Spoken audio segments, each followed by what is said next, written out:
Joy Alucas, world's favorite jeweler, diamond wedding collection by Pride. Vinayaga Missions Law School. Admissions open. BALLB, BBALLB, BCom LLB, LLB and LLM. Ananya's Nana Nani Homes, a paradise for senior citizens, Coimbatore. நிறைய பிரச்சனைகள் சந்திச்சிருக்கோம். அசிங்கமா திட்டுவாங்க, நாய்க்கு பிறந்தன்னு கேட்பாங்க, நாய் பைக்க. இந்த ஜனங்களுக்கு ஒண்ணு மட்டும் புரிய வைக்க முடியல, நாய் கடிக்குதுன்றாங்க. இப்ப ரோட்ல கொண்டு போறாங்கம்மா டாக, இப்போ காசை கொடுத்து பிரீடு வாங்குறீங்க, பிரீடும் தானே கடிக்குது. ரேபிஸ்ன்றது வந்து அதுங்களுக்கே தெரியாம வர ஒரு நோய், அதுங்களுக்கு தெரியாது. இப்ப நான் சாப்பாடு வைக்கிறேன், என்னையே தெரியாது அதுக்கு, ஆனா எங்கிட்ட நல்லா பழகி இருக்கும், ஆனா என்னையே கடிக்கும். இப்போ நீங்க சாப்பாடு போடுறவங்கள எல்லாம் தடுக்கிறாங்க, வைக்காதீங்க, உங்களாலதான் நாய் சேருங்க. ஆனா ஒண்ணு உண்மையா சொல்றேன், அவங்க எல்லாம் சாப்பாடு போடுறவங்க எல்லாம் தெய்வத்துக்கு சம்பந்தம் சொல்லுவாங்க. எனக்கு நான் சப்போர்ட்டா இருப்பேன் தவிர எப்பவுமே எதிரியா இருக்க மாட்டேன்னு சொல்லிட்டு தான் எனக்கு கல்யாணம் பண்ணாரு. அதுக்கப்புறம் அவரா ஒரு முடிவு பண்ணாரு, இவங்களே போதும், நமக்கு 2 பேர் போதும், அவங்களுக்கு 2 பேர் போறோம் நாங்க, அப்புறம் ஒருத்தர் போறோம் நாங்க, அந்த ஒருத்தர் கூட நமக்கு வேண்டாம், இவங்க போதும் அப்படின்னு நாங்க முடிவு பண்ணி தான் ஃபுல் அண்ட் ஃபுல்லு இவங்களுக்காக நாங்க இவ்வளவு பணம் தரோம், எங்களை எடுத்துக்காங்க. என்னை பொறுத்த வரைக்கும் நான் போர்டிங்கே பண்ணக்கூடாதுன்னு ஒரு எய்ம்ல இருக்கு. சர்வீஸ் மட்டும் தான் பண்ணணும். இதை வச்சு பணம் பிச்சை கூட எடுத்து அதுங்களுக்கு சாப்பாடு போடலாம், ஆனா அந்த போர்டிங் பண்ணி அதுல இதுல பண்றதுக்கு எனக்கு ஐடியாவே கிடையாது. ஷூட்டிங்ல போட்டு போட்டு போயிடுறாங்க. அது அடாப்ஷன் நாங்க ட்ரை பண்றோம், போக மாட்டேங்குது. தத்தெடுக்க முன் வர மாட்டேங்கிறாங்க. அப்படியே கொண்டு போனாலும் 3 மாசம் 4 மாசம் திருப்பி கொண்டு வந்து கொடுத்துடுறாங்க. அது ரொம்ப வருத்தமா இருக்கு. இதுல வீட்டுல வளர்க்குறாங்க பாத்தீங்களா, அதை வேற கட்டிட்டு போயிடுறாங்க. இந்த லேபு ஜெர்மன்ஷிப் ஆமா விட்டுட்டு போய் நைஸா 2 மணிக்கு நாங்க அதை பிடிக்கிறதுக்கு அவங்கள உதவி நாடி அவங்கள வச்சுதான் நாங்க பிடிச்சி இந்த மாதிரி கேஜில் வைப்போம். ரொம்ப ஹெவியா இருந்தா அந்த கேஜே கடிக்குங்க. மறுநாள் டாக்டர்கிட்ட கூட்டு போயிடுவோம் நாங்க. அடுத்த தெருவு போனா எங்க ஏரியா உள்ள வராதுன்ற கதை தான், 2 சண்டை போட்டுக்கோங்க, புரியுதுங்களா? அப்படி இருக்கும்போது மொத்தத்தையும் ஒரு இடத்துல கொண்டு போய் வச்சா எப்படி இருக்கும்? அதுல ஏதோ ஒரு நாய்க்கு ரேபிஸ் இருந்தா மொத்த பருவம். இன்னைக்கு நம்ம ஏற்கனவே சொன்ன மாதிரி அந்த 300 நாய்களை வளர்க்கக்கூடிய அக்காவை தான் பார்க்க வந்திருக்கோம். அவங்க கிட்டே நம்ம இப்ப பேசி இந்த ஆர்வம் எப்பல இருந்து வந்தது, இதுக்காக அவங்க எவ்வளவு ஸ்ட்ரகிள் பண்ணிருக்காங்க அப்படிங்கறதெல்லாம் கேட்டு தெரிஞ்சுக்கலாம். அக்கா வணக்கம்க்கா. வணக்கம்மா. இந்த இவ்வளவு நாய்களை வளர்க்கணும், குறிப்பா ஒரு பெட்டை நம்ம பேணி காக்குறது அப்படிங்கிறது ரொம்ப கடினமான ஒரு விஷயம். ஏன்னா அவங்கள நம்ம ஃபுல்லா டேக் கேர் பண்ணிக்கணும் அப்படிங்கிற ஒண்ணு இருக்குது. சில பேர் வளர்ப்பாங்க, அவங்களே ஊருக்கு போகும்போது என்ன பண்றதுன்னு தெரியாம யாருக்கிட்டையாவது விட்டுட்டு போவாங்க, இப்படிலாம் இருக்குது. ஆனா கிட்டத்தட்ட 300 நாய்கள் வளர்க்குறீங்க. எப்படி அந்த ஃபினான்ஷியலா உங்களுக்கு அது கரெக்டா ஸ்டேபிளா இருக்குது? முதல்ல 300 மொத்தமா நம்ம எடுக்கல. முதல்ல ஒன்று அடிபட்டு எடுத்தோம். அதுக்கப்புறம் அது நடக்க முடியாம இருந்தது. அதை ரோட்ல விட முடியாத பட்சத்துல சரி ரெஸ்கியூ பண்ணிட்டோம். நான் 25 வருஷமா சாப்பாடு போட்டுக்கிட்டு இருக்கேன்.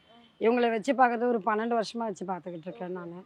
25 வருஷமா சாப்பாடுனா ரோட்ல இருக்கிற, ஆமா ரோட்ல இருக்கிற. ஃபர்ஸ்ட் 2 பேருக்கு ஸ்டார்ட் பண்ணேன். இன்னைக்கு 100 கிலோல 110 கிலோல 2 பேருக்கு ஆரம்பிக்கும் போது நார்மலா நம்ம வீட்ல ஆமா வீட்டுல நான் ஒரு பெட்டு வளர்த்துக்கிட்டு இருந்தேன், புஜ்ஜின்னு சொல்லிட்டு. அவளுக்கு செய்யும் போது நம்ம வீட்டு வாசலே 2 பேர் இருப்பாங்க. சரி அவங்களுக்கும் பாவம் இல்லையா, கிடைக்கணுன்றதால அவளுக்கு செய்யும்போது அவங்களுக்கு சேர்த்து தான் செய்வேன். சேர்த்து அவங்களுக்கு வைக்க ஆரம்பித்தேன். அந்த 2 பேர் போய் 4 பேர் அங்கே சாப்பாடு கிடைக்குது, இன்னும் 2 பேர் சேர்ந்தாங்க. அப்புறம் அந்த தெருவுக்கே வைக்க ஆரம்பித்தேன். அப்புறம் அந்த ஏரியா அப்படி அதிகமாகிடுச்சு. 300 பேர்கிட்ட வெளியே வச்சுக்கிட்டு இருக்கேன் சாப்பாடு, இன்னமும் வச்சுக்கிட்டு தான் இருக்கேன். இப்போ இது இல்லாமல் 300 பேருக்கு வச்சு. ஏன்னா முதல்ல நான் ஆரம்பித்தது அதுதான். அந்த குழந்தைங்க காத்துட்டு இருக்கோங்க. இந்த 25 வருஷத்தில் எவ்வளோ குழந்தைங்க இறந்துருக்காங்க, அடக்கம் பண்ணியிருக்கோம். புதுசாக அதுக்கப்புறம் முதல்ல சாப்பாடு வைக்க மட்டும்தான் பழகிருந்தேன். எனக்கு இதை பற்றிலாம் ரொம்ப தெரியாது. சாப்பாடு வைக்கிறோம் அவ்வளோதான் அப்படின்னு. அதுக்கப்புறம் இவங்களுக்கு வைக்க ஒன்றா நம்மளுக்கே ஒரு ஆர்வம் வந்தது. இவங்கள பற்றி தெரிஞ்சுக்கணும், இவங்களுடைய குணாதிசயங்கள் தெரிஞ்சு இவங்களுக்கு என்னென்ன பண்ணணும், அதெல்லாம் ஒரு ஆர்வமாக ஒவ்வொருத்தரையாக கேட்டு முதல்ல இவங்களை வேக்சின் போடணும். நம்ம சாப்பாடு வைக்கிறது பெரிய விஷயம் கிடையாது, தடுப்பூசி ரொம்ப முக்கியமான விஷயம். அதுக்கப்புறம் அதுங்களை குட்டி போடாமல் பார்த்துக்கணும். அந்த மாதிரி ஒன்றா நம்மளுக்கு தெரிய ஆரம்பிச்சது. அதுக்கப்புறம் என்ன பண்ணணும், முதல்ல இவங்களை வேக்சினுக்கு எவ்வளோ காசு செலவாகும்? பூஸ்டர் இப்போ 500 ரூபாய் அப்படின்னு போடுவாங்க ப்ரைவேட்டில். இதில் ரேபிஸ் 200 ரூபாய் அப்படின்னு சொல்கிறாங்க. நம்மளுக்கு நம்ம பார்க்குறது 10 வருஷமாக ஒரே டாக்டர்கிட்ட தான் பார்த்துக்கிட்டு இருக்கேன். லக்ஷ்மி கிருபான்னு சொல்லிட்டு ஏஞ்சம்பாக்கத்தில். அவங்க நம்மளுக்கு நிறைய வந்து சப்போர்ட் பண்ணிக்கிட்டு தான் இருக்காங்க. அவங்கக்கிட்ட தான் நான் இது மாதத்தில் 20லேருந்து 25 வரைக்கும் ஏபிசி பண்ணுறேன், கருத்தடை பண்ணுறேன் அவங்கக்கிட்ட. அதில் அவங்க வந்து எனக்கு இப்போ வந்து 5 வந்து ஃப்ரீயாக பண்ணி தராங்க நம்மளுக்கு. ஆமாம், இப்போவும் 5 பேர் அங்கே அட்மிட் பண்ணியிருக்கேன். ஒன்று ட்ரெயினில் 2 கால் பின்னாடி போனது, இன்னொன்று கார் ஏறி முன்னாடி ஒன்று பிளேட் வச்சுருக்காங்க, அதுவும் 5 பேர் இங்கே அட்மிட்டில் இருக்காங்க. அதுக்கப்புறம் வந்து குட்டிங்களெல்லாம் பார்த்தா 15 நாளில் வந்து பூச்சி மருந்து கொடுக்கணும், அதெல்லாம் ஒன்று ஒன்றா தெரிய ஆரம்பிக்கவே அதெல்லாம் கரெக்டாக ஃபாலோ பண்ணிக்கிட்டே வந்தேன். அதுக்கப்புறம் நம்மளுக்கு வந்து அந்த அளவுக்கு வந்து பணம் கிடைக்காதுன்றதால என்ன இது கல்யாணத்துக்கு முன்னாடி பண்ணியிருந்தேன். எனக்கு கல்யாணம் 16 வருஷம் ஆகுது.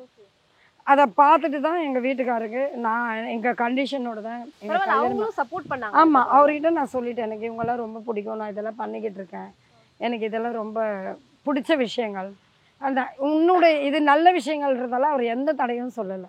உனக்கு நான் சப்போர்ட்டாக இருப்பேனே தவிர எப்பவுமே எதிரியாக இருக்க மாட்டேன்னு சொல்லிட்டு தான் என்னை கல்யாணம் பண்ணார். அதுக்கப்புறம் அவராக ஒரு முடிவு பண்ணார், இவங்களே போதும் நமக்கு, இவங்கள வச்சு நம்ம வாழ்க்கை ரன் பண்ணலாம் போடலாம் போதும் அப்படின்னு முடிவு எடுத்துட்டோம். ஆமாம், முடிவு எடுத்துட்டோம். ஏன்னா ஆல்ரெடி ஒரு முறை வந்து உடம்பு முடியாமல் ஆயிடுச்சு. அதுக்கப்புறம் ட்ரீட்மெண்ட்டு எடுக்கணும் நாங்கள், அதுக்கெல்லாம் வந்து எங்களுக்கு உடன்பாடே இல்லை. சரி என்ன இப்போது அதாவது 2 பேர் போதும், அவங்களுக்கு 2 பேர் போகிறோம் நாங்கள், அப்புறம் ஒருத்தர் போகிறோம் நாங்கள், அந்த ஒருத்தர் கூட நமக்கு வேண்டாம், இவங்க போதும் அப்படின்னு நாங்கள் முடிவு பண்ணி தான் ஃபுல் அண்ட் ஃபுல்லு இவங்களுக்காக. இப்போ பார்த்தீங்கன்னா எங்களுக்கு தனி வீடெல்லாம் எதுவுமே கிடையாது, இவங்களோட தான் படுக்கிறோம், இவங்களோட தான் இருக்கோம், இங்கே தான் தங்கியிருக்கோம். லேண்டு வந்து இந்த இடம் வந்து ஒரு கேஸில் இருக்குது. இந்த இடம் இது வந்து நமக்கு வந்து இதெல்லாம் ஒரு கை கால் இல்லாததெல்லாம் நம்ம வச்சு பார்த்துக்கிறோன்றதால ஒரு அண்ணா வந்து இந்த இடத்த கொடுத்துருக்காங்க. இந்த கேஸ் என்னைக்கு வேணாலும் முடியும், 3 மாதத்துக்கு முன்னாடி சொல்லுவேன் நீ காலி பண்ணிடணும் அப்படின்ட்டு. இப்போ இந்த குழந்தைங்க ரோடு வந்தால் நானும் ரோடு தான் வரணும், அந்த நிலைமையில நாங்கள் வாழ்ந்துட்டு இருக்கோம். ரெண்டு கிடையாது, சும்மா தான் விட்டுருக்காங்க.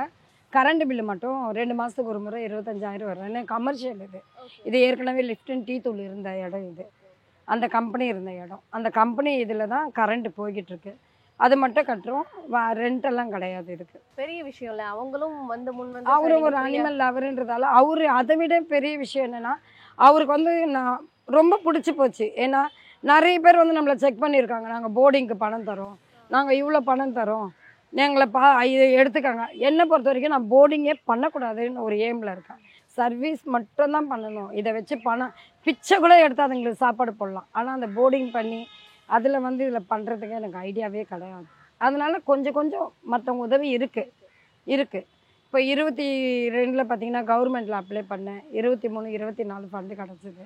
இப்போ இந்த வருஷம் வந்து மறுபடியும் அப்ளை பண்ணியிருக்கேன். ஆனால் மாதத்துக்கு 1 லட்ச ரூபாய் பில்லு கட்டுறேன், டாக்டர் பில்லு. அவ்வளோ ரெஸ்கியூ பண்ணுறேன்.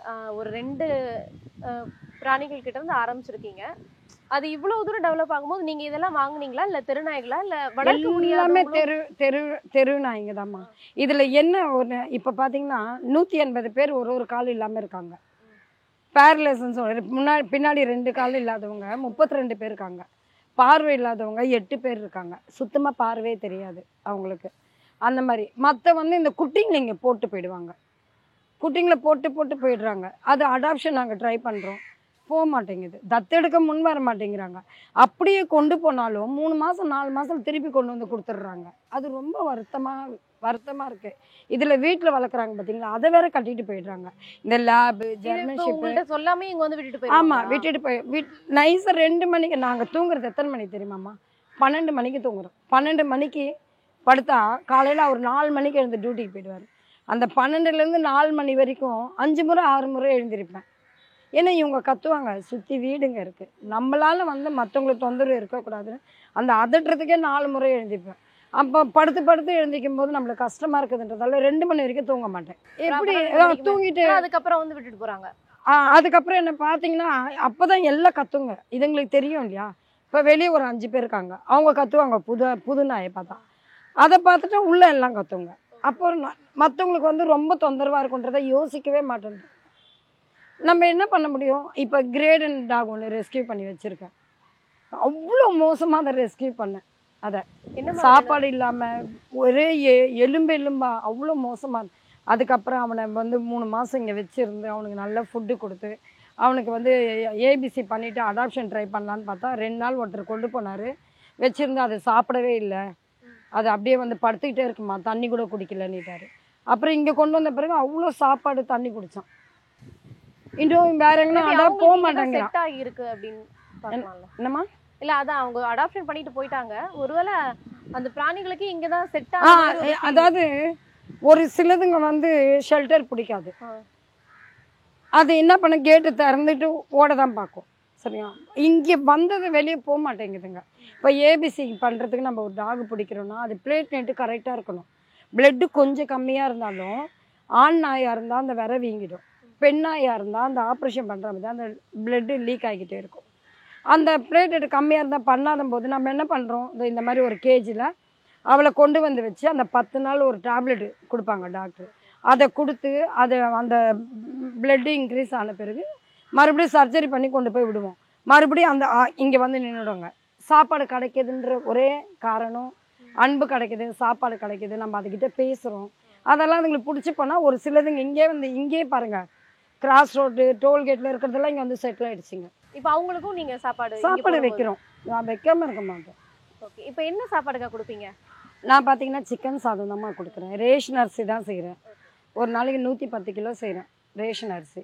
சிக்கனு, அதில் தேங்காய் எண்ணெய், நெய், குப்பைமேனி எல்லாம் அரைச்சி கொஞ்சம் ஊற்றுவேன். ஒரு நாள் கேரட்டு, ஒரு நாள் உருளைக்கிழங்கு, ஒரு நாள் பருப்பு, அந்த மாதிரி ஒவ்வொரு நாள் ஒன்று ஒன்று மிக்சியில் அரைச்சி ஊற்றுவேன். ஏன்னா அதெல்லாம் தனித்தனியாக எல்லாம் சாப்பிட மாட்டாங்க.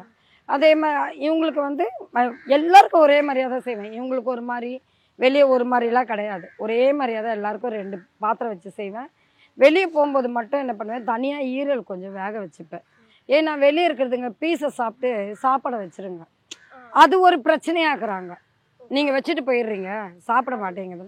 அதனால் என்ன பண்ணுவேன், கமர்ஷியல் மிக்ஸி எங்கள் வீட்டுக்காரர் வாங்கி கொடுத்துருக்காரு, அதில் அரைச்சி வச்சுட்டு போகும்போது அதில் பிசைஞ்சு எடுத்துகிட்டு போவேன். ஒரு பருக்க இல்லாமல் சாப்பிட்ருங்க.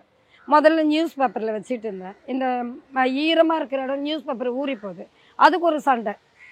அதனால் இப்போ என்ன பண்ணுறது, காசு ஏதாவது ஒரு இதில் பெரட்டி சில்வர் பேப்பரு, நம்ம டிஃபன் பேப்பர் இருக்குது பார்த்தீங்களா, அது பின்னாடி ஊறாது, அந்த பேப்பரில் வைப்பேன். அதுக்கப்புறம் நீங்களே அந்த பேப்பரை அப்புறம் அதுவே ஃபுல்லாக சாப்பிட்டுட்டா பறந்துடுது இல்லையா, அதனால பிரச்சனை இல்லை. இந்த மாதிரி ரோட்டில் போய் நீங்கள் வந்து நாய்களுக்கு சாப்பாடு வைக்கும்போது என்ன மாதிரியான ஸ்ட்ரகிள்ஸ்லாம்? நிறைய பிரச்சனைகள் சந்திச்சிருக்கோம். அசிங்கமாக திட்டுவாங்க, நாய்க்கு பிறந்தன்னு கேட்பாங்க, நாய் போய்க்க. இந்த ஜனங்களுக்கு ஒன்று மட்டும் புரிய வைக்க முடியல, நாய் கடிக்குதுன்றாங்க. இப்போ ரோட்டில் கொண்டு போகிறாங்கம்மா டாகை, இப்போது காசை கொடுத்து ப்ரீடு வாங்குறீங்க, ப்ரீடும் தானே கிடைக்குது. நீங்கள் நிறைய கேள்விப்பட்டிருப்பீங்க. இப்போது ரோடு நாயை விட ப்ரீடுக்கெலாம் கோவம் அதிகமாக வரும். அந்த அளவுக்கு அவங்க ட்ரைனிங் கொடுத்து தான் வளர்த்துருப்பாங்க. ஒரு வீட்டுக்கு பாதுகாப்பாக வேணும் அப்படின்னா அது கோவம் இருக்கணும் அப்படின்னு அவங்க எதிர்பார்ப்பாங்க. இப்போ ரோடு நாய் காசு கிடையாது. இப்போ ஒரு குழந்தைக்கு வந்து அந்த குட்டி நாய் தேவைப்படுது, அம்மா எனக்கு அந்த குட்டி நாய் வேணும், நான் வளர்க்கணும்னு 3 மாதம் வச்சுருப்பாங்க.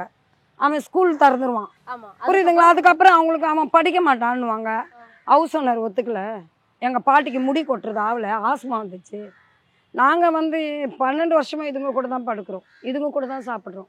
நாங்கள் இங்கே சாப்பிடும்போது அங்கே பாத்ரூம் போவோம். என்ன பண்ணுறது, இதுங்க குழந்தைங்களாம் தத்து எடுத்துட்டோம். அதை நாங்கள் பார்த்தோன்னு வச்சுங்களேன், இதுங்கிட்ட அன்பு காட்ட முடியாது எங்களால். சரியா? அந்த மாதிரி என்ன பண்ணுறாங்க, அதை கொண்டு வந்து ரோட்டில் விடுறாங்க. நீங்கள் என்ன பண்ணுறீங்க, வீட்டில் வளர்க்குறவங்க அதுக்கிட்ட பேசணும், அன்பு இப்போது இவங்க 2 தம்பி உள்ளே வந்தாங்க, ஒன்றாவது கடிச்சுதான் கேளுங்க. நாங்கள் அந்த அளவுக்கு வந்து அதுங்கக்கிட்ட பேசுகிறோம், அதுங்களுக்கு சொல்கிறோம், புரியுதுங்களா? இப்போ நம்ம என்ன கொடுக்குறோமோ அதுதான் திரும்ப வரும். அன்பு நம்ம அன்பாக பார்த்தா அது அன்பாகல. நீ வந்து அதுக்கிட்ட வச்சு நாயை அப்படின்னு ஒரு கொம்பு எடுத்து வச்சா அதுக்கு அது மனசில் பதிஞ்சு போகுது. நீ என்ன பண்ணுற, வளர்த்து வீட்டில் கொண்டு வந்து ரோட்டில் கொண்டு வந்து விட்டுடுற, ரோட்டில் அது சர்வே ஆக தெரியாது. அது என்ன பண்ண, புதுசாக ஒருத்தரை பார்க்கும்போது அவங்க கிட்ட போகும்போது மிரண்டுடும், ஐயோ நம்மளை அடிக்க வரான், அவன் அடித்தா நான் அந்த மாதிரி நம்மளை அடிக்க வராங்களோ அவங்கள பிடிச்சி கடிச்சிடுது. இது வந்து நிறைய பேருக்கு வந்து ரோடு நாய் கிடைக்குதுன்றாங்களே தவிர வீட்டில் இருக்கிறத கொண்டு வந்து ரோட்டில் விட்டு அந்த நாய் கிடைக்குதுன்றது யாருக்கும் தெரியல. வீட்டில் வளர்க்குறவங்களே அவங்களால ஒருவேளை வளர்க்க முடியலன்னா ஏதாவது ஒரு அடாப்ஷனில் கொண்டு போய் விடலாம்ல. அது மட்டும் பணம் செலவாகும்ல, போர்டிங் வச்சா பணம், புரியுதா? வெளியே யாரும் எடுக்க மாட்டாங்க, வளர்த்த நாயை எடுக்க மாட்டாங்க. இப்போ நாங்கள் கூட சரி இப்போ வெளியே இவ்வளோ பேர் இருக்காங்கன்னா எல்லாமே நல்ல டாக் கிடையாது, பேர்லெஸ்ஸு. நாங்கள் ஷாலை கொடுத்து அதுக்கு எக்ஸசைஸ் பண்ணி அதுக்கு இது ஃபிசியோதெரப்பி பண்ணி நடக்க வச்சது எவ்வளோ இருக்குது உள்ள. சரி நாங்கள் வந்து ஒரு ஒரு நாயை உள்ளே எடுக்கிறோம், ஒரு குழந்தைய உள்ளே எடுக்கிறோம், சும்மா எடுத்துட மாட்டோம். அதுக்கு வேக்சின் போடணும், ஏபிசி பண்ண. எங்கிட்ட பார்த்தீங்கன்னா எல்லாருக்குமே வேக்சின் கரெக்டாக போட்டிருக்கேன். அதே மாதிரி ஏபிசியும் பண்ணியிருக்கேன். ஒன்றுத்துக்கு கூட ஏபிசி பண்ணாமல் இருக்காது. அந்த சின்ன சின்ன குட்டிங்களை தவிர 6 மாதம் ஆனாலே நான் பண்ணிவிடுவேன். ஏன்னா நம்ம இது வரைக்கும் என்னுடைய இதில் வந்து இந்த 12 வருஷத்தில் என் ஷெல்டரில் ஒன்றும் கூட கிராஸ் ஆனதும் கிடையாது, குட்டி போட்டதும் கிடையாது. அந்த அளவுக்கு நான் மெயின்டைன் அதே மாதிரி டிக்ஸும் இல்லாமல் கரெக்டாக பார்த்துப்பேன். ஒன்றுத்து டிக்ஸ் வந்தால் எல்லாத்துக்கும் வந்துடும். நீங்கள் செக் பண்ணி பார்த்தா கூட உங்களுக்கு தெரியும். அந்த அளவுக்கு தான் நான் அதே மாதிரி சிப்பு போட்டிருக்கேன் எல்லாருக்குமே. அதெல்லாம் கரெக்டாக மெயின்டைன் பண்ணிகிட்டு இருக்கேன். நம்ம என்ன கொடுக்குறோமோ அது நம்ம திரும்ப வரும். இவங்க என்ன பண்ணுறாங்க, அதே மாதிரி பார்த்தீங்கன்னா ஃபீமேல் வளர்ப்பாங்க. அது ரோடு நாய் கிராஸ் ஆகிடுச்சுன்னா ரோட்டில் கொண்டு வந்து விட்டுருவாங்க. அதுக்கு வந்து குட்டி எங்கே போடுறதுன்னு தெரியாது. அது என்ன பண்ணும், தேடும், இடத்த தேடும்போது அந்த இடத்துல நீங்கள் விரட்டினா என்ன பண்ணோம், அந்த நேரத்துக்கு அதுக்கு கோவம் வந்து கடிக்காது. இப்போது நார்மலாக எல்லாருமே இப்போ மீடியாவில் நம்ம பார்க்குறோம், நம்ம நேரடியாக போய் பார்க்கலாம், அதில் பார்த்து தெரிஞ்சுக்கிறது தான். ஒரு ஒரு 5 நிமிஷம் சுகத்துக்காக குழந்தைய சாவடிச்சிடுறாங்க. குழந்தைங்கள 5 நிமிஷம் சுகம் யாருக்கிட்ட வேணாலும் கிடைக்கும், அது புருஷங்கிட்ட கிடைக்குதுன்னு தெரியாமல் தப்பு பண்ணுறீங்க. ஏதோ ஒரு குறை இருக்குது, தப்பு பண்ண அந்த குழந்தைய சாகடிச்சிட்டு போகிறீங்க. ஆனால் இதுங்க அது குட்டிங்களை வந்து யாருன்னா எதுனா பண்ணிட போகிறாங்களான்னு மனுஷனை கிடைக்குது. அப்போ அதுங்க பெஸ்ட்டாக நம்ம பெஸ்ட்டாக, அது நிறைய பேருக்கு தெரியறது கிடையாது. அதே மாதிரி பார்த்தீங்கன்னா 6 மாதத்துக்கு ஒரு வாட்டி ஹீட்டுக்கு வருங்க. அந்த 6 மாதம் வரைக்கும் எந்த ஆண் நாயும் பெண் நாயை போய் தொல்லையே கொடுக்காதுங்க. அந்த ஒரு பெண் நாய்க்கு 6 நாய் 7 நாய் வந்து சண்டை போடுங்க. கிராஸ் உணர்ச்சி எல்லாருக்கும் இருக்குமா, அதுக்கு மட்டும் இல்லாமலாம் இருக்கும். அது சண்டை போடும்போது ஒன்றுத்துக்கு ஒன்று கடிச்சிக்கும் போது நம்ம குறுக்க போயிட்டோம்னா நம்மளை கடிக்க ஆரம்பிச்சிடுது. ஏன்னா அந்த பொம்பளை நாய் உங்க கூட்டு போயிட போகிறாங்க, புரியுதாம்மா? நம்ம 5 வயசு குழந்தைய கூட விடுறது இல்லையாம்மா, அதுங்க எப்படிம்மா விடும்? 6 மாதம் பொறுத்து கிடைக்கிற வாய்ப்பை எப்படி விடும்? இப்போ நீங்கள் சாப்பாடு போடுறவங்கள எல்லாம் தடுக்கிறாங்க, வைக்காதீங்க, உங்களால் தான் நாய் சேர்றவங்க. ஆனால் உண்மையாக சொல்கிறேன், அவங்கெல்லாம் சாப்பாடு போடுறவங்கெல்லாம் தெய்வத்துக்கு சம்மந்தம் சொல்லுவேன். ஒரு மனிதாபிமானத்தோடு தான் அவங்க போடுறாங்களே தவிர அதில் அவங்களுக்கு எந்த வருமானம் கிடையாது. அவங்கவுங்க சொந்த பணத்தை வச்சு தான் அவங்கவுங்க பண்ணுறாங்க. எல்லாருமே அதுங்களுக்காக பண்ணலை, நமக்காக தான் பண்ணுறாங்க, சுற்றி இருக்கிற ஆளுங்களுக்காக பண்ணுறாங்க. இப்போது சாப்பாடு இப்போ டக்குன்னு போய் நீ அந்த டாகை தொட முடியாது, ரோட்டில் தொட முடியுமா? அதுக்கு வந்து ஏபிசி பண்ணணும், ரேபிஸ் ஊசி போடணும். அப்போ என்ன பண்ணணும், நாங்கள் சாப்பாடு வச்சு அதுங்கக்கிட்ட பழகுறோம். அப்போ எங்களை தொட விடுது இல்லையா? அப்போ அழகாக அதை பிடிச்சி கொடுக்குறோம், பிடிச்சி ரேபிஸ் ஊசி போட்டு கருத்தடை பண்ணி விடுறோம். இப்போ அந்த மாதிரி நாங்கள் பண்ணலை அப்படின்னா என்ன ஆகும், 5 நாய் 50 நாய் ஆகும். அது என்ன 1 2 போனோம், குட்டி போட்டால் 11 9 7 அப்படி தான் போடும். அதை வந்து இப்போ சாப்பாடு போட விட்டுறாங்க பார்த்தீங்களா, அவங்களுக்கு பர்மிஷன் கொடுத்தாலே இவங்க தொல்லை தீரும்மா. அது வந்து இப்போ டக்குன்னு உனக்கு போனால் அது ரேபிஸ்ன்னு தெரியாது, ஆனால் நாங்கள் கண்டுபிடிக்க முடியும். எங்களால் எப்படி பார்த்துக்கா கண்டுபிடிக்க? இப்போ நாங்கள் போகிறோம்னு வச்சுக்கேன், ரேபிஸ்ன்றது வந்து அதுங்களுக்கே தெரியாமல் வர ஒரு நோய், அதுங்களுக்கு வந்து தெரியாது. இப்போ நான் சாப்பாடு வைக்கிறேன், என்னையே தெரியாது அதுக்கு, ஆனால் எங்கிட்ட நல்லா பழகிருக்கோம், ஆனால் என்னையே கிடைக்கும். அந்த மாதிரி நாங்கள் பார்ப்போம், கண்ணு ரெட் ஆகிடும், நாக்கு தொங்கிடும், சாப்பிடாது, தண்ணி குடிக்காது, 2-3 நாளில் இறந்துடும். நாங்கள் என்ன பண்ணுவோம், அந்த மாதிரி தெரிஞ்சால் உடனே அதை எப்படின்னா பிடிச்சி சேஃபாக பிடிச்சி கடிக்காத அளவு பிடிச்சி டாக்டர்கிட்ட கொண்டு போயிட்டு டாக்டர்கிட்ட செக் பண்ணுவோம், இது ரேபிஸ் தானா அப்படின்னா. எப்படி இருந்தாலும் அது 1 வாரம் 5 நாள் 6 நாளில் இறந்துடும். அதை வந்து அந்த 5 நாள் 6 நாள் யாரையும் கடிக்காமல் இருக்கணும், நம்மளும் இங்கே வச்சுக்க முடியாது, நான் எல்லாத்துக்கும் இன்ஃபெக்ஷன் ஆகிட போகுதுன்னு ஒரு பயத்தில் நாங்கள் டாக்டர்கிட்ட கொண்டு போய் செக் பண்ணி கொலை பண்ணுறோம். ஆனால் எங்களுக்கு கஷ்டமாக தான் இருக்கும் அந்த நோயில். அது இப்போது நமக்கு எல்லாருக்குமே கொரோனா வந்தது, யாரையுமே நம்ம சாகடிக்கலையே. அதுக்குன்னு ஒரு டாக்டர் ஒரு மவுண்ட் ரோடு இதுவே காலி பண்ணி கிளினிக் ஆக்கினாங்க. எவ்வளோ பெட்டு, எவ்வளோ ஆக்சிஜன், உங்களுக்கே நல்லா தெரியும். யாரையும் சாகடிக்கல. கொரோனா நான் உன்னை தொட்டாலே வந்துடுவோம் நாங்கம்மா, ஆனால் எல்லாரையும் காப்பாற்றணும் தானே நினச்சோம். ஆனால் அதுங்களுக்கே தெரியாமல் வர நோய் தான் ரேபிஸ். அதுங்க என்ன பண்ணுங்க, ஒரு ரேபிஸ் நோய், இப்போ ஒரு நாய் வந்து ரேபிஸால பாதிக்கப்பட்டுருச்சுன்னா நீங்கள் அதை ஒரு பாதுகாக்கிறீங்களா, அதுக்கு மட்டும் எவ்வளோ செலவுக்கு ஆகும்? ஏன்னா செலவே எதுவுமே கிடையாதுமா. நம்ம அதை நம்மளால பிடிக்க முடியலன்னா அதுங்களை பிடிக்கிறதுக்குன்னு கேட்சர் இருக்காங்க, அவங்களும் உயிரை கொடுத்து தான் அதை பிடிப்பாங்க. அவங்களும் சும்மாலாம் பிடிக்க முடியாது, அவங்கள கடிக்கணும் நிறைய வாய்ப்பு இருக்குது. நம்ம கேட்சர்னு சொல்லிட்டு காசு கொடுக்கறது பெரிய விஷயம் கிடையாது, அதை தைரியமாக ஹேண்டில் பண்ணுறது எவ்வளோ பெரிய விஷயம் தெரியுமா. இதெல்லாம் சாதாரணமாக பிடிச்சிடலாம். அந்த ரேபிஸ்ன்றது அதுங்களுக்கு தெரியாமல் வரதால வெறி அதிகமாக இருக்கும். அதை பிடிக்கிறதுக்கு அவங்கள உதவி நாடி அவங்கள வச்சு தான் நாங்கள் பிடிச்சி இந்த மாதிரி கேஜில் வைப்போம். ரொம்ப ஹெவியாக இருந்தால் அந்த கேஜே கடிக்குங்க. மறுநாள் டாக்டர்கிட்ட கூப்பிட்டு போயிடுவோம். நாங்கள் கூப்பிட்டு போய் டாக்டர் கன்சல்ட் பண்ணி அவங்க செக் பண்ணுவாங்க. அவங்களுக்கு சும்மாலாம் உடனே ஊசிலாம் போட்டுற மாட்டாங்க, அவங்களுக்கு தெரியும் செக். அதுக்கப்புறம் அதை போஸ்ட்மார்ட்டமாக அனுப்புவோம் நாங்கள், ரேபிஸ் தானான்னு கன்ஃபார்ம் பண்ணிக்கிறது. சரிக்கா, இப்போ நீங்கள் சாப்பாடு வைக்கிறீங்கல்ல, ஒரு நாளைக்கு இங்கே இருக்கிற 300 நாய்கள் ப்ளஸ் நீங்கள் தெருநாய்களுக்கு சாப்பாடு வைக்கிறீங்க, ஒரு நாளைக்கு எவ்வளோக்கு ஆகுது? 6000லேருந்து 7000 வரைக்கும் ஆகுதுமா. இப்போ நீங்கள் என்னதான் நம்ம பொது தொண்டு அப்படின்னு நினச்சி பண்ணாலுமே அதுக்கான ஒரு அமௌண்ட் நமக்கு கையில் இருப்பு. அதுதான்மா 2022 வரைக்கும் எனக்கு அண்ணா தான் ஹெல்ப் பண்ணிட்டு இருந்தாங்க. எப்படின்னா இளம்பரிதி அண்ணான்னு இருக்கார், அவர் வந்து சிங்கப்பூரில் இருக்கார். ஏதோ ஒரு வகையில் என்னை மீட் ஒரு விஐபியை போய் நான் பார்க்கும்போது அவருடைய அறிமுகம் எனக்கு கிடச்சிது. அவர் ஒரு அனிமல் அவர் என்ன சொன்னார், உங்களுக்கு என்ன பண்ணணும்னு கேட்டதுக்கு நான் சொன்னேன், நான் வீட்டில் வந்து அப்போவே நான் வீட்டில் வந்து 7 பேர் வச்சுருந்தேன். ஒரே ஒரு ரூமு தான் நான் இருந்த வீடு. அந்த ஹவுஸ் ஓனர் பர்மிஷனோடு வச்சுருந்தேன். இப்போ சொல்கிறாங்களா ஹவுஸ் ஓனர் ஒரு நாய் கூட வரலாம். அவர்லாம் கடவுள். அவர் பேர் ஆதி அண்ணா. அவர்லாம் கடவுள். அவர் 12 கொடுத்தனும் இருந்தாங்க அந்த வீட்டில். 1 கத்தனா 7 கத்தும். அவர்கிட்ட உடனே ஃபோன் பண்ணுவாங்க கொடுத்தனார். அவர் சொல்வார், அது குழந்தையாக அதை வச்சிட்டு இருக்கு, உங்களுக்கு வீடு கிடைக்கும், அதுக்கு வீடு கிடைக்காது, அதனால அதெல்லாம் நான் காலி பண்ண சொல்ல மாட்டேன். அவர்லாம் கடவுள்.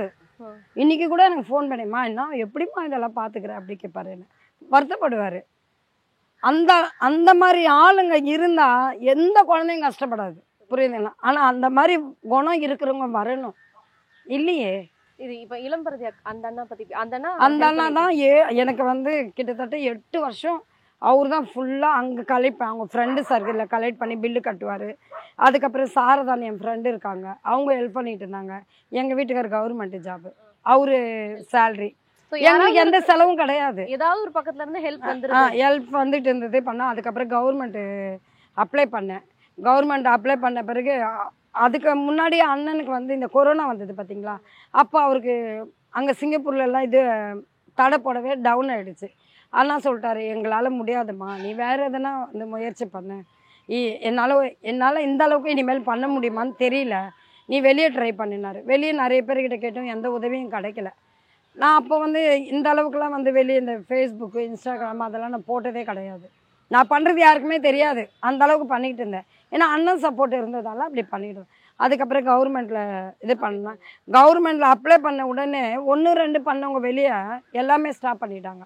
உங்களுக்கு தான் கவர்மெண்ட்டு கிடச்சிருச்சுல, கவர்மெண்ட் வந்து ஒரு அளவுக்கு தான் சப்போர்ட் பண்ண முடியும், கவர்மெண்ட்டு மொத்தம் ஏற்றுக்க முடியாது.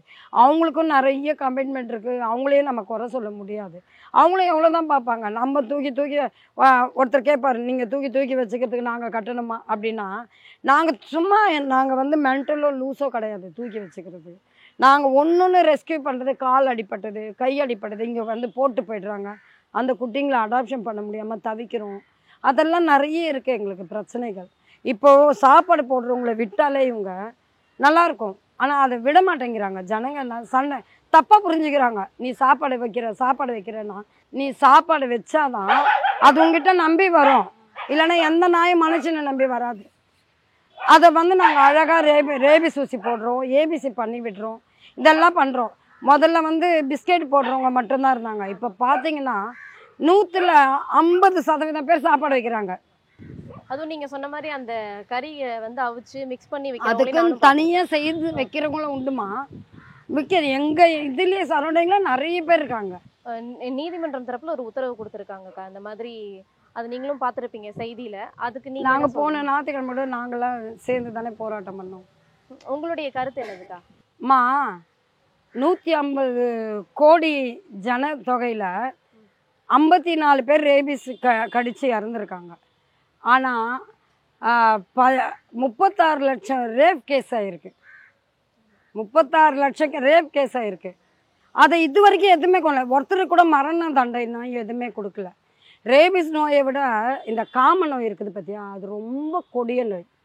நான் என்ன கேட்குறேன்னா, ரேபிஸ் வந்து அதுக்கு தெரிஞ்சு பண்ணுறதில்ல, அதை இப்போ தெரியாமல் வருது. இப்போ நாங்கள் கூட சாப்பாடு வைக்கிறோம், இந்த தெருவில் வச்சு இந்த தெருவில் தான் வைப்போம். அடுத்த தெருவுக்கு போனால் எங்கள் ஏரியா உள்ளே வராதுன்ற கதை தான். 2 சண்டை போட்டுக்கோங்க, புரியுதுங்களா? அப்படி இருக்கும்போது மொத்தத்தையும் ஒரு இடத்துல கொண்டு போய் வச்சா எப்படி இருக்கும்? எப்படி இருக்கும்? ஒருவேளை அதுல ஏதோ ஒரு நாய்க்கு ரேபிஸ் இருந்தா மொத்த பரவும். இப்போ சாப்பாட்டுக்கு அடிச்சுக்கோங்க, ஒண்ணுத்துக்கு ஒண்ணு கடிச்சுக்கோங்க, எவ்வளவு இருக்கு. அதாவது அவருக்கு நான் கேட்டுக்கிறது என்னன்னா, அவர் சொன்னது தப்பு சரின்னு நான் வாதாட வரல, சரிங்களா? இதெல்லாம் அவர் யோசிச்சு ஒரு நல்ல முடிவு சொன்னார்னா அவர் எங்களுக்கு கடவுள். இந்த ஜீவனங்களுக்கு எப்படி நாங்கள் கடவுளோ எங்களுக்கு அவர் கடவுள். அவர் ஏதோ ஒரு இதில் அந்த தீர்ப்பு கொடுத்தாரா என்னன்னு தெரியல, சரிங்களா? நான் இந்த 4 வருஷத்தில் டெல்லியில் எதுவுமே ரேபிஸ் டெத்து இல்லை. ஒருத்தர் கரெக்டாக பாயிண்ட் எடுத்து கொடுக்குறாரு நமக்கு. ரேபிஸில் 4 வருஷமாக யாருமே சாகலை. அப்படி இருக்கும்போது இந்த 4 வருஷத்தில் அங்கே எதுவுமே கிடையாதுன்னும் போது எப்படி இந்த தீர்ப்புக்கு இதுவாகும் சொல்லுங்கள்? 6 லட்சம் கேஸ் பெண்டிங்கில் இருக்குது, அதை இன்னும் எடுக்க முடியல. நமக்கு தெரிஞ்சுதான் 36 இதுன்னு சொல்கிறோம் நம்ம. அதுக்கு மேலே எவ்வளோ இருக்குது? இப்போது ஒரு 5 வயசு குழந்தை ஒருத்தர் பண்ணிட்டாங்கன்றாங்க. அவங்கள என்ன தூக்குலையா போட்டோம். இந்த இப்போது மனிதாபிமான பேரில் அந்த 2 குழந்தைய சாகடிச்சாங்க, அவங்கள தூக்குலையா போட்டோம், ஆயுள் தண்டனை தான் கொடுத்தோம். அப்போ அந்த உயிரை யோசிக்கிறோம்ல, சாகடிக்கக்கூடாதுன்னு யோசிக்கும் போது இதுவும் எறும்பு கூட உயிர் தான்மா. கண்டிப்பாக்கா, எறும்பு கூட உயிர், இந்த செடி கூட உயிர் தான். உயிர் இருக்கிறதால தான் அது வளருது, இல்லைன்னா அது எப்போ செத்து நாராயிட்டு இருக்கும். இதெல்லாம் நம்ம யோசிச்சாலே இதுங்களுக்கு ஒரு நல்ல வழி கிடைக்கும்னு நம்புகிறோம். கண்டிப்பாக்கா. இப்போ பொதுவா வெளியில இருக்கிறவங்க மக்கள் வந்து தெருநாய்களுக்கு எதிராக பேசுறதுக்கு என்ன காரணம் அப்படின்னு நினைக்கிறீங்க? அதாவது ஒருத்தர் பிரீடு வளர்க்குறாரு, அவர் வரும்போது கையில் கொம்போடு வருவார், ரோடு நாய் போட்டு அடிப்பார். அப்போ உனக்கு அந்த டாக் உனக்கு பெருசாக, வீட்டு நாய் உனக்கு பெருசாக தெரியுதுன்னும் போது அந்த ரோடு நாயும் அதுக்கும் உயிர் தானே, அதுக்கும் அந்த ஆசா பாசம் எல்லாமே இருக்கும். ஆனால் நீங்கள் பார்த்தீங்கன்னா அன்பில் வந்து ரோடு நாய் மிஞ்சவே முடியாது. நல்லா யோசிச்சு பாருங்கள். இப்போ நீங்கள் உங்ககிட்ட நீங்கள் இன்றைக்கி ஒரு நாள் பிஸ்கெட் போட்டிருக்கோம் உங்கள் தெரு நாய்க்கு, உங்களை பஸ் ஸ்டாண்ட் வரைக்கும் கொண்டு போய் விடும் பத்திரமா. அடுத்தவன் வந்து உங்களை தொட முடியாது, சும்மா உங்களை தட்டவும் முடியாது, விளையாட்டாக தட்டினாலும் அவங்கள கடிக்க தான் போவோம். அது அந்த அளவுக்கு வந்து அதுக்கு வந்து இது இருக்குது, நன்றி உணர்வு இருக்குது. நமக்கு தான் இல்லை. மனுஷன் கூட வாழ முடியாதுமா, நம்பிக்கையே இல்லை இப்போல்லாம். முதல்லலாம் பார்த்தீங்கன்னா சின்ன வயசில் நாங்கள்லாம் இருக்கும்போது நாங்கள் 6 பேர், எங்கள் அம்மா வெளியே போவாங்க, அப்பா வந்து சோஷியல் ஒர்க்கில் இருந்தார், அம்மா வந்து ஆஸ்பத்திரியில் துணை இல்லாமல் இருக்காங்க பார்த்தீங்களா, அவங்களுக்கு போய் ஹெல்ப் பண்ணுவாங்க. அப்போ வீட்டு வாசலில் சொல்லிட்டு போவாங்க, என் பொண்ணு வருவா பார்த்துக்கணும். இப்போ எந்த வாசல்லையாவது சொல்லிட்டு போக முடியுமா? குழந்தைய பார்த்துக்கன்ட்டு வாய்ப்பே கிடையாது. அந்த மாதிரி உலகத்தில் வாழ்ந்துக்கிட்டு இருக்கோம் நம்ம. அப்போ நமக்கு நாய் தான் துணையாக இருக்கும், ஒரு நன்றி உள்ளதாகவும் இருக்கும். நீ 1000 கேமரா வச்சாலும் சரி, கேமரா உடச்சிட்டு உள்ள நுழையிறோன்னு இருக்கான், நம்பிக்கை துரோகம் பண்ணுற வாட்ச்மேனாக இருக்கான். நான் எல்லாரையும் சொல்லலை, நிறைய நம்ம கேள்விப்படுறதால சொல்கிறோம், சரிங்களா? இந்த வேளச்சேரி பக்கத்தில் ஒரு 10 வருஷம் 8 வருஷம் இருக்கும், கேள்விப்பட்டீங்களா? 2 நாய்க்கு விஷம் வச்சுட்டு 100 சவரம் எடுத்தாங்க ஒரு லேடி. ஒரு பொண்ணு குழந்தைய பார்த்து அதை சஸ்பெண்டில் போட்டு அதை எடுத்து காப்பாற்றி ஒரு நாய் வச்சுருந்தது. அந்த மாதிரி நல்ல விஷயங்கள் நிறைய இருக்குமா, அது பரவாது. ஆனால் அந்த கெட்ட விஷயம் இருக்குது பார்த்து சீக்கிரம் பரவிடும். நல்லதை யாரும் ஏற்றுக்கலன்னு அர்த்தம், அப்போது கெட்டதை யார் வேணால் ஏற்றுக்கலாம். புரியுதுங்களா? இதுதான் உலகம். கண்டிப்பாக. நன்றிக்கா, இன்னைக்கு நிகழ்ச்சியில் கலந்துட்டு நிறைய விஷயங்கள் பகிர்ந்துருக்கீங்க. ரொம்ப நன்றி. Joyalikas, world's favorite jeweler, diamond wedding collection by Pride. Vinayaga Missions Law School. Admissions open. BLLB, BBA LLB, BCom LLB, LLB and LLM. Ananya's Nana Nani Homes, a paradise for senior citizens, Coimbatore.